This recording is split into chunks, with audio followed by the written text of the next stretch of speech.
Salut les amis, j'espère que vous allez bien. Nous sommes le mercredi 4 juillet et c'est parti pour la revue de presse.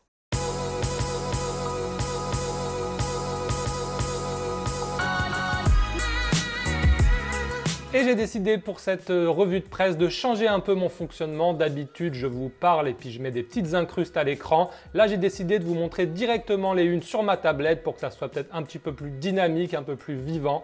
Et on va commencer tout de suite cette nouvelle formule avec la une de l'équipe qui revient sur la qualification de l'Angleterre hier face à la Colombie. Et l'équipe titre « Chasseur de fantômes », comme vous pouvez le voir ici. Chasseur de fantômes. Alors pourquoi chasseur de fantômes? Tout simplement puisque les Anglais n'avaient jamais gagné une séance de tir au but dans leur histoire à la Coupe du Monde. 3 fois ils avaient été au tir au but, 3 fois ils avaient perdu et là enfin ça y est, ils ont réussi à gagner cette séance et à passer en quart. Alors ça fait évidemment la une de tous les tabloïds anglais, vous en doutez. Le Mirror Sport titre par exemple « Miracle à Moscou ». Voilà, avec cette photo de Jordan Pickford, le gardien anglais d'Everton et ses coéquipiers. On a aussi cette une Yes We Can magnifique du Guardian. Voilà, avec la joie des Anglais au moment du tir au but victorieux d'Eric Dyer, le joueur de Tottenham. On a aussi ce titre du Daily Express. Enfin, voilà, enfin une victoire au tir au but. Ça fait aussi la une du Sun qui titre, alors ça c'est marrant, c'est le titre que nous avons toujours rêvé d'écrire dans notre vie. L'Angleterre gagne au tir au but. Voilà, England win on penalties avec cette photo d'Eric Dyer. On a aussi Jordan Pickford qui avant le tir au but d'Eric Dyer a arrêté un tir au but colombien. Et regardez cette photo magnifique de l'arrêt avec ce titre. L'homme qui a sauvé notre monde. Magnifique formulation du média anglais. Cette qualification de nos amis anglais fait aussi la une en Catalogne puisque Yerry Mina, le défenseur central colombien du Barça, a marqué, a égalisé, ce qui a permis ensuite à la Colombie d'aller aux prolongations. Bon, ça n'a pas suffi. Et c'est ce que titre Mundo Deportivo. Yerry no basta, Yerry ne suffit pas. Mais en tout cas, le défenseur colombien qu'on annonce sur le départ du Barça a marqué des points puisque c'était quand même son 3e but de la compétition. Bon, il est défenseur central, donc ce n'est pas son objectif de marquer des buts. Mais quand même, en tout cas, il s'est montré aux yeux du monde. À voir si le Barça va s'en servir soit pour le garder, soit pour le vendre le plus cher possible. Direction maintenant l'Allemagne où on parle mercato à la une de Sport Bild. Sport Bild, c'est un hebdomadaire, donc une fois par semaine, qui sort en Allemagne et qui nous parle là du Bayern Munich. Voilà, des plans du Bayern Munich avec Thiago Alcantara en fond, Niko Kovac, le nouveau coach, et qui ça? Benjamin Pavard, Benji Pavard, eh oui. Alors, selon Sport Bild, en fait, Benjamin Pavard a une clause libératoire fixée à 35 millions d'euros. Elle n'est valable que pour l'été prochain. Et comme Stuttgart a déjà dit qu'il voulait garder Pavard cette saison, mais qu'il accepterait de le vendre l'été prochain, voilà, Sport Bild pense que le Bayern Munich va tenter de verrouiller son avenir dès cet été pour que Pavard puisse venir dans un an. Donc ça serait encore une jolie affaire réalisée par le Bayern qui a l'habitude de faire ce genre de coup un petit peu en anticipation. On part maintenant en Espagne évidemment pour vous parler de ce qui vous intéresse, le feuilleton Cristiano Ronaldo qui fait la une encore une fois de Marca ce matin. Regardez, CR7 est blessé, donc blessé mentalement.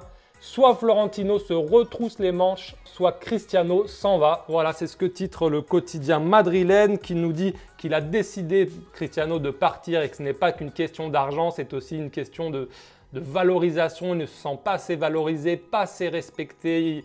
Le quotidien madrilène cite plein de petits détails pour expliquer pourquoi la relation est rompue entre le Portugais et Florentino Pérez.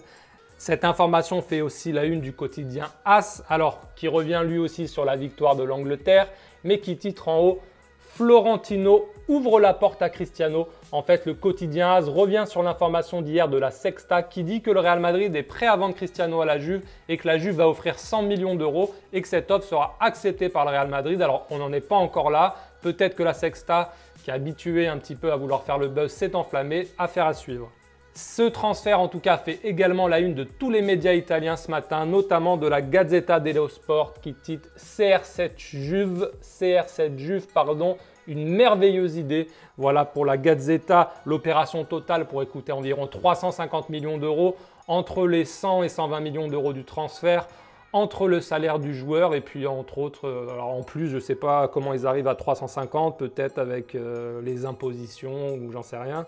En tout cas, la Gazzetta titre ça et nous dit aussi Ronaldo s'éloigne du Real Madrid, clause, salaire, droits et sponsors, le club bianconero disposé à négocier mais sous certaines conditions. Tuttosport, qui a été le premier média à parler vraiment de cette rumeur dès le week-end dernier. Alors là, carrément, là nous dit Cristiano à un pas de la Juventus et avait regardé ce petit sous-titre là, le coup du siècle. Et oui, si ça se fait, ça sera forcément l'un des plus gros transferts, l'un des transferts les plus retentissants de l'histoire du foot. On n'y est pas encore, mais en tout cas, ça se précise.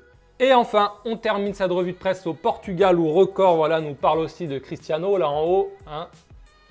Acerta quand il veut, se rapproche de la Juve, voilà. Et nous parle aussi un peu du mercato du Sporting Lisbonne.